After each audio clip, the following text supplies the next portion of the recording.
حامدا ومصليا ومسلما أعوذ بالله من الشيطان الرجيم بسم الله الرحمن الرحيم ويطهركم تطهيرا صدق الله العظيم اللهم صل وسلم على سيدنا ومولانا محمد وعترته بعدد كل معلوم لك صلاة وسلاما عليك يا سيدي يا رسول الله وعلى آلك وأصحابك يا سيدي يا حبيب الله.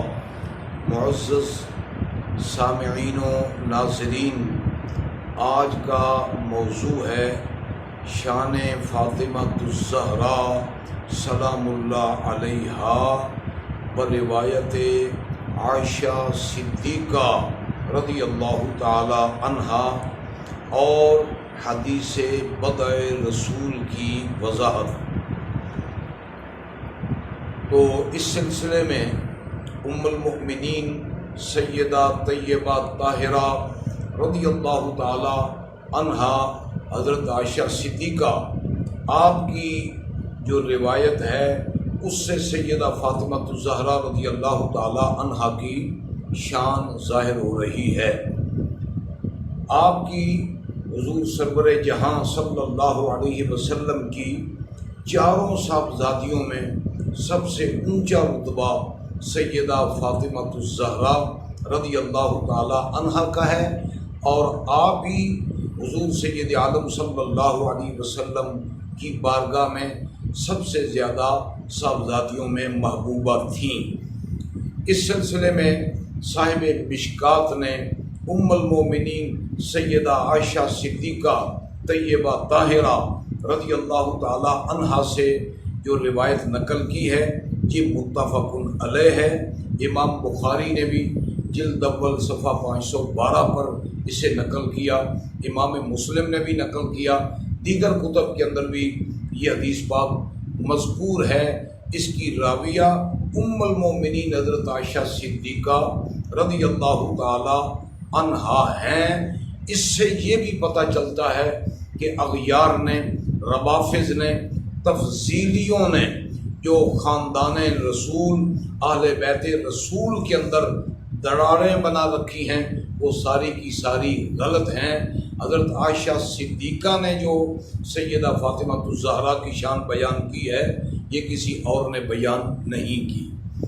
تو ام المومنین حضرت عائشہ صدیقہ فرماتی ہیں قالت کنا ازواج النبی صلی اللہ علیہ وسلم عنده فاقبلت فاطمہ. تو آپ فرماتی ہیں کہ ہم ازواج رسول سید عالم صلی اللہ علیہ وسلم کی بارگاہ میں حاضر تھیں. اسی کیفیت میں سیدہ فاطمہ الزہرا رضی اللہ تعالی عنہا تشریف لائیں اپنے گھر مبارک سے سرکار کی بارگاہ کے اندر. حضرت عائشہ صدیقہ فرماتی ہیں آتے ہوئے سیدہ فاطمہ کی چال مبارک ایسے تھی جیسے رسول اللہ کی چال مبارک ہے، یعنی آپ کا چلنا بھی حضور کے مشابہ ہے، آپ کی رفتار کے اندر بھی رسول اللہ سے مشابہت ہے. کس قدر محبت کا اظہار ہے اپنی بیٹی پر، رسول اللہ کی شہزادی پر. جب حضرت فاطمہ الزہرا حاضر ہو گئیں تو سرکار دو عالم صلی اللہ علیہ وسلم نے فرمایا مرحبا بی ابنتی، خوش آمدید کہا اور سیدہ فاطمہ کو اپنے پاس بٹھا لیا.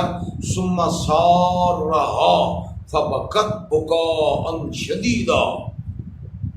اللہ کے پیارے حبیب صلی اللہ علیہ وسلم نے سیدہ فاطمہ الزہرا سے آہستگی میں کوئی بات فرمائی، جیسے کان میں کوئی بات کہی جاتی ہے، اسی طرح آپ نے سیدہ فاطمہ الزہرا سے کوئی بات فرمائی تو حضرت فاطمہ سخت رونے لگ گئی. آپ نے بڑا شدید بکا فرمایا، بکاء شدیدا. سرکار دو عالم صلی اللہ علیہ وسلم نے جب آپ کی طبیعت پر غم کا یہ اثر دیکھا، حزن دیکھا، سارہ حسانیہ، اللہ کے پیارے آخری رسول صلی اللہ علیہ وسلم نے پھر آپ سے آہستگی میں کلام فرمایا. فَإِذَا هِيَ تَضْحَكُ. حضرت عائشہ صدیقہ فرماتی ہیں اس وقت سیدہ فاطمہ ہنسنے لگ گئی. جب سرکار دو عالم صلی اللہ علیہ وسلم مجلس مبارک سے اٹھ کر چلے گئے، سألتها عما سارک، میں نے پوچھا اے بیٹی فاطمہ، اللہ کے پیارے آخری رسول صلی اللہ علیہ وسلم نے آپ سے کیا بات فرمائی کہ پہلے آپ رونے لگ گئیں پھر آپ ہنسنے لگ گئیں؟ جب آپ نے یہ سوال فرمایا تو فرماتی ہیں مجھے سیدہ فاطمہ نے جواب دیا کہ مجھے شاید رسول اللہ سے یہ ہدایت ہے کہ اے بیٹی اس راز کو ابھی فاش نہ کرنا، ابھی کسی کو نہ بتانا۔ فرماتی ہیں مجھے آپ نے جواب دیا کہ میں رسول کریم صلی اللہ علیہ وسلم کا یہ راز مبارک ہے، ابھی آپ کو امی جان نہیں بتاؤں گی۔ جب سرکار کا وصال مبارک ہو گیا تو وصال کے بعد ام المومنین حضرت عائشہ صدیقہ فرماتی ہیں میں نے حضرت فاطمہ الزہرا سے کہا، کیا کہا؟ قلت عزمت علیک بمالی علیک من الحق، اے بیٹی فاطمہ تجھ پر جو میرا حق ہے یعنی ماں ہونے کا حق، کہ میں آپ کے پیارے ابا جان حضور تاجدار انبیاء صلی اللہ علیہ وسلم کی زوجہ ہوں اور آپ کی ماں ہوں، یہ جو میرا آپ پر احترام کا حق ہے میں اس کا واسطہ دے کر آپ سے کہتی ہوں کہ آپ مجھے وہ بات ضرور بتائیے گا۔ تب سیدہ فاطمہ الزہرا رضی اللہ تعالی عنہا نے فرمایا قالت اما الان فنعم، امی جان اب مجھے اجازت ہے، وصال مبارک ہو چکا ہے، میں آپ کو وہ بات بتا دیتی ہوں۔ پہلے جو حضور خاتم الانبیاء صلی اللہ علیہ وسلم نے جو میرے ساتھ آہستہ کلام فرمایا وہ کلام یہ تھا کہ جبریل علیہ السلام ہر سال رمضان المبارک میں میرے ساتھ ایک مرتبہ قرآن شریف کا دور کیا کرتے تھے، اس سال 2 مرتبہ انہوں نے دور کیا ہے۔ اب میرا دنیا سے جانے کا وقت قریب آ چکا ہے، وصال کا وقت قریب آ چکا ہے، اے بیٹی میں تو دنیا سے جانے والا ہوں، فاتق اللہ واصبری، اے فاطمہ اللہ سے ڈرتے رہنا اور صبر کرنا۔ تو فإنی نعم السلف انا لک، یاد رکھنا دنیا سے جانے کے بعد بھی میں تیرے لیے بہتر ہوں، تیرے لیے بہترین سلف ہوں، آگے جانے والا ہوں۔ جو اللہ کے پیارے نبی ہیں دنیا سے جانے کے بعد بھی اپنوں پر کرم فرما رہتے ہیں، یہی عقیدہ اہل سنت و جماعت کا ہے۔ فرماتی ہیں جب حضور نے مجھ سے یہ کلام فرمایا تو میں رونے لگ گئی، سرکار نے جب میرا رونا دیکھا تو پھر دوبارہ جب کلام فرمایا تو اس میں فرمایا یا فاطمہ تو الا تردین ان تکونی سیدۃ نساء اہل الجنہ او نساء المؤمنین۔ دوسری دفعہ حضور سید عالم صلی اللہ علیہ وسلم نے مجھے فرمایا بیٹی کیا تو اس بات پر خوش نہیں ہے کہ اللہ نے تجھے اہل جنت کی عورتوں کا سردار بنایا ہے؟ یا یہ الفاظ ہیں کہ ایمان والوں کی عورتوں کا سردار بنایا ہے۔ یہ شان ہے سیدہ فاطمہ الزہرا کی کہ آپ اہل جنت کی عورتوں کی سردار ہیں، اہل جنہ کی نساء کی سیدہ ہیں۔ اور یہ شان کس نے بیان کی ہے؟ ام المومنین سیدہ طاہرہ حضرت عائشہ صدیقہ رضی اللہ تعالیٰ عنہا، جن کی شان و عظمت اور طہارت اکیلے میں رب تعالیٰ نے قرآن شریف کی متعدد آیات میں بیان فرمائی ہیں۔ ذوق مطالعہ رکھنے والے سورہ نور کی یہ آیات مقدسہ خود پڑھ سکتے ہیں کہ اللہ تعالیٰ نے پورا مضمون حضرت عائشہ صدیقہ کی طہارت میں نازل فرمایا۔ یہ سیدہ فاطمہ الزہرا کی شان مبارک ہے، جنہیں اللہ نے یہ مرتبہ دیا ہوا ہو وہ کبھی خطائیں نہیں کرتے۔ سیدہ کو اللہ تعالیٰ نے جو مقام اور مرتبہ اور انعام عطا فرمایا ہے، سیدہ فاطمہ الزہرا کے سر اقدس پر اللہ نے چادر تطہیر رکھی ہے۔ آیت تطہیر آپ کی سیرت کی گواہ ہے اور آپ کی پاک دامنی اور طہارت کی گواہ ہے۔ اس موقع پر تو گنجائش نہیں الگ سے آیت تطہیر کا صحیح مفہوم جو مفسرین کرام نے بیان فرمایا انشاءاللہ کسی کلپ میں اہل اسلام کے سامنے پیش بھی کریں گے اور یہ بھی بتائیں گے کہ اہل بیت رسول کون کون ہیں۔ تو ان مسائل پر انشاءاللہ بتدریج کلپ آتے رہیں گے۔ صرف اس مقام پر یہ عرض کرنا مقصود ہے کہ اللہ تعالیٰ نے جس سیدہ کو جنت کی عورتوں کی سردار بنایا ہے اور جن کے سر پر میرے رب نے خود چادر تطہیر رکھی ہے، وہ سیدہ کبھی غلطی نہیں کرتی، خطا نہیں کرتی۔ یہی عقیدہ اہل سنت و جماعت کا ہے۔ اس کے بعد اور بھی احادیث تو ہیں، مگر میں چاہتا ہوں کہ یہ جو ایک حدیث مبارک ہے نا، جس میں حضور سید عالم صلی اللہ علیہ وسلم کے جسم مقدس پر منقش چادر مبارک تھی، یعنی جس میں کالے بال تھے اور دوسرے رنگ بھی تھے، منقش اسے مرتے مرحل، اس کی تو حضرت علی شیر خدا آئے، سرکار نے اپنی کملی میں ان کو داخل کر لیا، اور ایسے ہی سیدنا امام حسن آئے، ان کو بھی داخل کر لیا، پھر امام حسین آئے، ان کو بھی داخل فرما لیا، پھر سیدہ فاطمہ الزہرا آئیں، ان کو بھی داخل کر لیا، کملی میں چھپا کر آیت تطہیر پڑھی۔ اس حدیث کی راویہ بھی سیدہ عائشہ صدیقہ ہے، لہذا رافضی لوگ ام المومنین سیدہ عائشہ صدیقہ رضی اللہ تعالی عنہ پر طعن کرتے ہیں۔ سیدہ فاطمہ کی شان بیان کرنے والی ہی سیدہ عائشہ صدیقہ ہے، جس قدر انہوں نے بیان فرمائی ہے شاید اس قدر کسی اور نے بیان کی ہو۔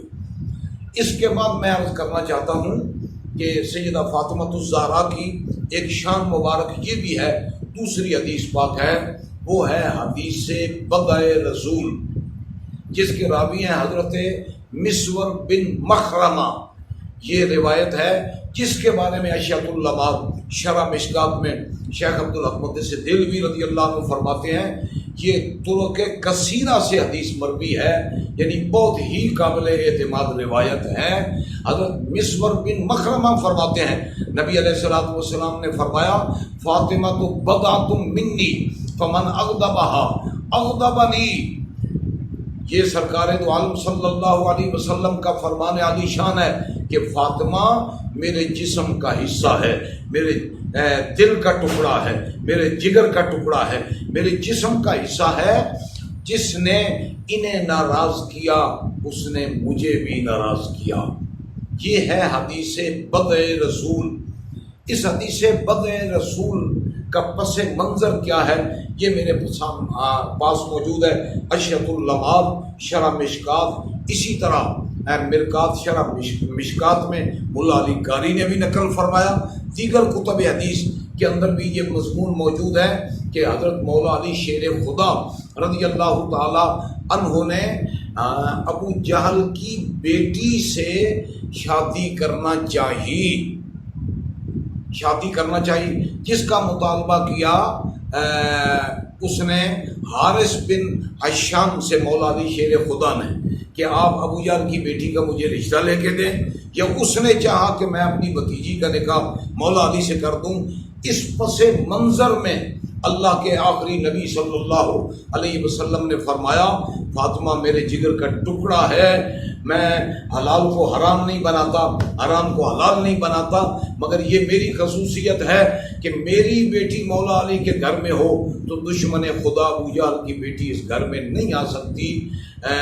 اگر علی نکاح کرنا چاہتے ہیں تو میری بیٹی کو طلاق دے دیں۔ تب مولا علی نے عرض کیا، یا رسول اللہ آپ ناراض ہو تو میں کبھی نکاح نہیں کروں گا، میں تو آپ کی رضا کا طالب ہوں۔ یہ پس منظر ہے حدیث بدع رسول کا، جس کا مفہوم بعض تفضیلیوں نے، جیسا کہ میں نے کل اپنے کلپ میں کہا، تو بعض نادان ناسمجھ لوگ یہ سمجھ بیٹھے کہ شاید یہ کوئی معاملہ الٹ ہے۔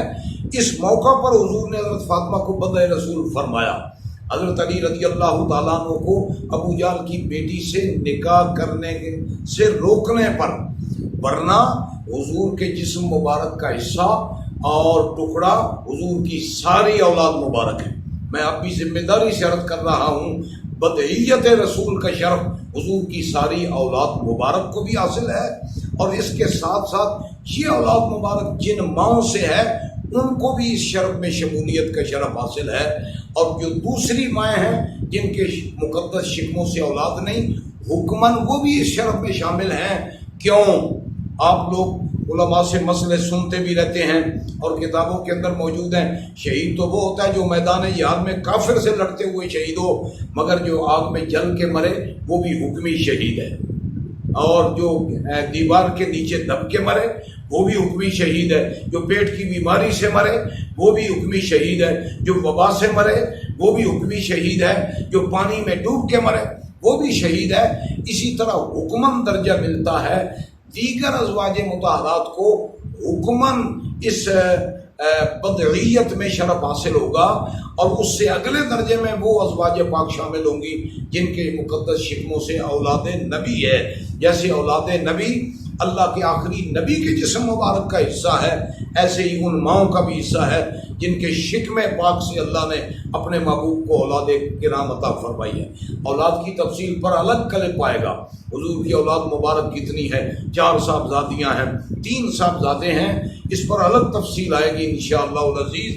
لیکن سر دست جو میں عرض کرنا چاہتا ہوں، بدعیت رسول کا جو شرف ہے، جو درجہ اول میں آپ کی ساری اولاد مبارک کے لیے ہے، اور جس نے آپ کی اولاد کی بے ادبی کی اور تکلیف دی اس نے رسول اللہ کو تکلیف دی، اور آپ کی بے ادبی کی جیسے حضرت فاطمہ رضی اللہ تعالی عنہا کی بے ادبی ایذائے رسول ہے، آپ کی بے ادبی رسول اللہ کی بے ادبی ہے، ایسے ہی حضرت ام کلثوم کی بے ادبی بھی رسول اللہ کی بے ادبی ہے، حضرت رقیہ کی بے ادبی بھی رسول اللہ کی بے ادبی ہے، اور حضرت زینب کی بے ادبی بھی رسول اللہ کی بے ادبی ہے۔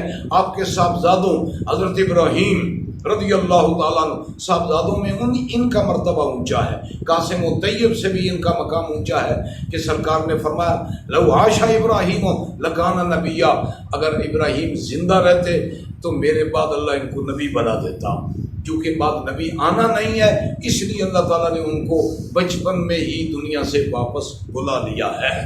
تو بدعیت رسول کا شرف حضور کی ساری اولاد کرام کے لیے ہے۔ اس فرمان عالی شان کا یہ مطلب نہیں ہے کہ سرکار دو عالم نے یہ فرمایا ہو کہ صرف فاطمہ ہی میرے جسم کا حصہ ہے، دوسری اولاد نہیں ہے۔ سیدہ فاطمہ بھی بدائے رسول ہیں، سیدہ ام کلثوم بھی بدائے رسول ہیں، سیدہ رقیہ بھی بدائے رسول ہیں، اور سیدہ زینب بھی بدائے رسول ہیں، اور حضرت ابراہیم بھی بدائے رسول ہیں، حضرت قاسم بھی بدائے رسول ہیں، حضرت طیب بھی بدائے رسول ہیں۔ البتہ جو شان اور مرتبہ اللہ نے حضور کی سب سے چھوٹی صاحبزادی سیدہ فاطمہ الزہرا کو عطا فرمایا ہے وہ کسی اور صاحبزادی کا نہیں ہے، ان کا مرتبہ کہیں اونچا ہے۔ جیسا کہ عرض کر چکا ہوں کہ آپ اہل جنت کی عورتوں کی سردار ہیں، سیدۃ النساء اہل الجنہ، یہ آپ کا مقام اور مرتبہ ہے۔ لہذا رفض کی طرف مائل لوگ حقائق چھپاتے ہیں اور حضور کے گھرانے اور آپ کی اولاد مبارک اور دیگر افراد کے فضائل کو پیچھے دھکیلنے کی کوشش کرتے ہیں، ایسا نہیں کرنا چاہیے۔ شان سیدہ فاطمہ کی سب سے آگے ہے، لیکن یہ شرف بدعیت حضور کی ساری اولاد کے لیے ہے، اور اسی طرح ان پاک بیویوں کے لیے ہے جن کے مقدس شکموں سے یہ اولاد کرام ہیں، کیونکہ انسان بطری کے فطرت جب دنیا میں آتا ہے تو باپ کا بدہ بھی ہوتا ہے، ماں کا بدہ بھی ہوتا ہے۔ صرف حضرت عیسیٰ بن مریم ہیں جن کے باپ نہیں ہیں، اللہ نے اپنی قدرت سے ان کو پیدا فرمایا۔ حضرت آدم کے باپ نہیں ہیں، حضرت آدم کی ماں نہیں ہے، حضرت حوا کی ماں نہیں ہے، ان میں ایسی بدعیت نہیں پائی گئی، ورنہ ہر اولاد اپنے ماں باپ کا بدہ ہے، اور یہی بدہ رسول اللہ کی ذات پاک کے لیے ہے، اور حضور کا بدہ ہونا یہ دنیا کے انساب کے اندر سب سے اعلیٰ شرف ہے۔ اللہ تعالیٰ نے حضور کی اولاد کو یہ شرف و کمال عطا فرمایا۔ اور طاہر القادری صاحب ڈاکٹر صاحب کے بارے میں جو میں نے کہا، کچھ ناسمجھ لوگوں نے شاید محسوس کیا کہ یہ الگ کوئی نظریہ ہے۔ اہل سنت کا نظریہ یہی ہے کہ بدعیت نبی کا شرف حضور کی ساری اولاد کے لیے ہے، زیادہ کمال سیدہ فاطمہ کو اللہ تعالیٰ نے عطا فرمایا۔ اس کے ساتھ ساتھ اس شرف میں جو ہیں وہ مائیں بھی داخل ہیں جن کے شکم اطہر سے یہ اولاد ہے، اور حکماً دوسری مائیں بھی شامل ہیں اس شرف کے اندر، جیسا کہ حضور کی اہل بیت تو وہ ہیں جو آپ کے نسب والے ہیں، گھر والے ہیں، اور آپ کی اولاد کرام ہے، لیکن اللہ تعالیٰ نے اعزازاً حکماً یہ شرف حضرت سلیمان فارسی کو بھی عطا فرمایا۔ حضور نے فرمایا سلمان و منا اہل البیت، یہ سلیمان فارسی بھی میرے اہل بیت میں سے ہے، یہ اعزازی اہل بیت ہیں، حکماً اہل بیت ہیں، حقیقتاً تو آپ کے نسب والے ہیں، گھر والے ہیں، اور آپ کے گھر میں ولادت والے ہیں، یہ اہل بیت کرام ہیں۔ تو میں اس موقع پر جملہ مسلمانوں سے، بالخصوص ملت کے نوجوانوں سے یہ عرض کرنا چاہوں گا کہ آپ اس وقت سوشل میڈیا پر آوارگی کا سیلاب آیا ہوا ہے اور جال سازی کا سیلاب آیا ہوا ہے، آپ ان حقائق پر اپنے آپ کو ثابت رکھیں جو 1400 سال سے موجود ہیں، ہمارے اسلاف جن پر تھے، اور قرآن و حدیث جن کی رہنمائی فرما رہا ہے۔ اللہ تعالی ہمیں اس عقیدے پر قائم رکھے جو جمہور اہل اسلام کا ہے، اہل سنت و جماعت کا ہے۔ قرآن و حدیث کی آیات اور احادیث اس پر دلالت کر رہی ہیں۔ ہمارا یہ عقیدہ ہے کہ بدیت رسول میں ساری اولاد کرام بھی شامل ہے، اور یہ شرف اس اولاد کرام کی ماؤں کو بھی حاصل ہے، اور جن ماؤں کے شکم اطر سے اولاد کرام نہیں ہوئی ان کو بھی حکماً یہ شرف حاصل ہے کہ سرکار دو عالم صلی اللہ علیہ وسلم کے ساتھ کسی نہ کسی طرح ان کو یہ نسبت اور قرب حاصل ہے۔